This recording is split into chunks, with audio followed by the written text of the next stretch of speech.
The Childs Story by Charles Dickens. Once upon a time, a good many years ago, there was a traveler, and he set out upon a journey. It was a magic journey, and was to seem very long when he began it, and very short when he got halfway through. He traveled along a rather dark path for some little time, without meeting anything, until at last he came to a beautiful child. So he said to the child, "What do you do here?" And the child said, "I am always at play. Come and play with me." So he played with that child the whole day long, and they were very merry. The sky was so blue, the sun was so bright, the water was so sparkling, the leaves were so green, the flowers were so lovely, and they heard such singing birds and saw so many butterflies, that everything was beautiful. This was in fine weather. When it rained, they loved to watch the falling drops and to smell the fresh scents.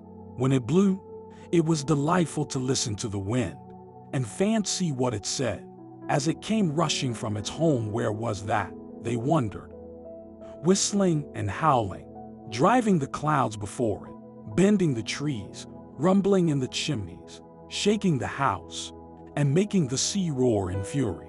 But when it snowed, that was best of all, for they liked nothing so well as to look up at the white flakes falling fast and thick, like down from the breasts of millions of white birds, and to see how smooth and deep the drift was, and to listen to the hush upon the paths and roads.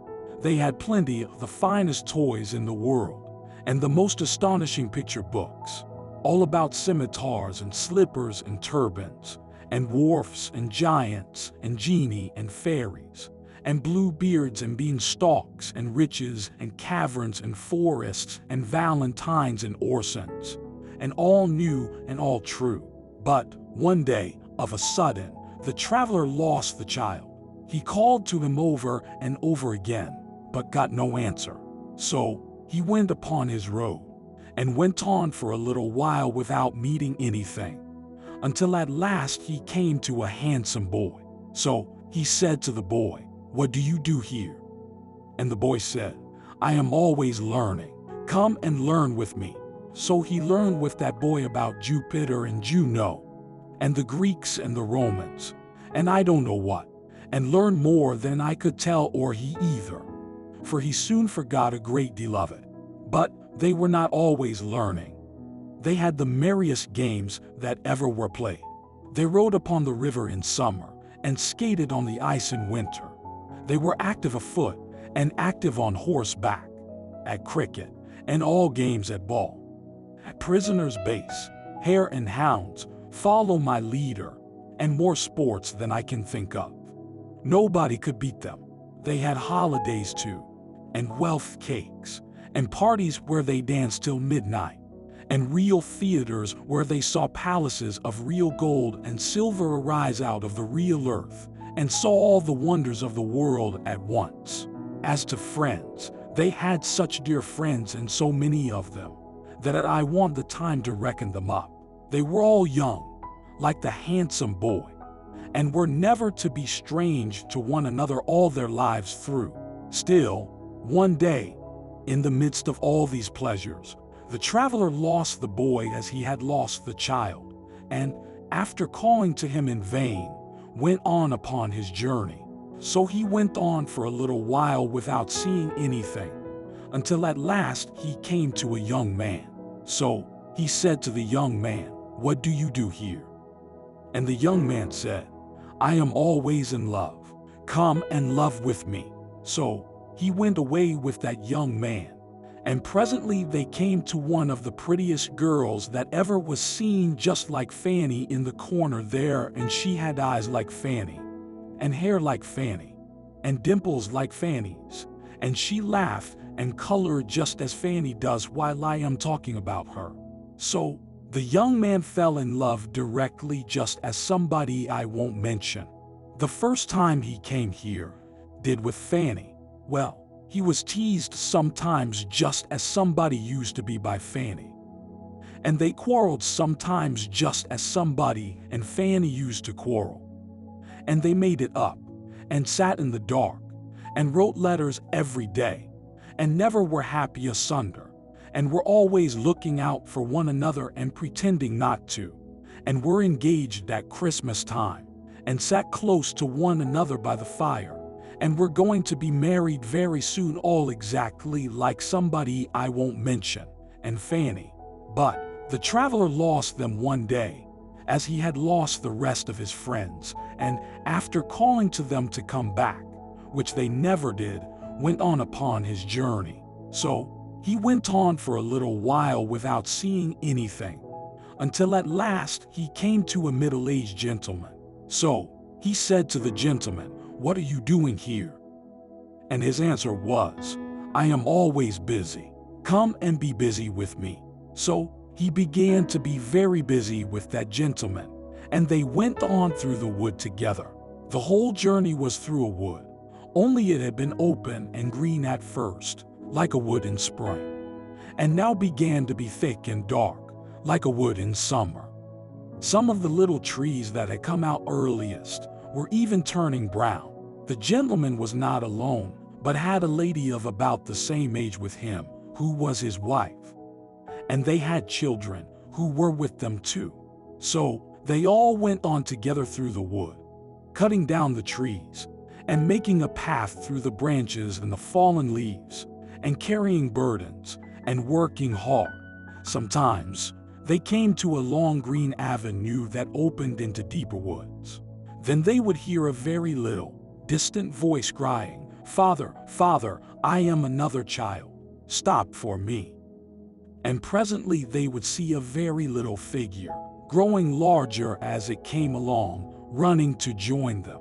When it came up, they all crowded round it, and kissed and welcomed it.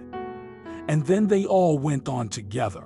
Sometimes they came to several avenues at once, and then they all stood still. And one of the children said, "Father, I am going to sea." And another said, "Father, I am going to India."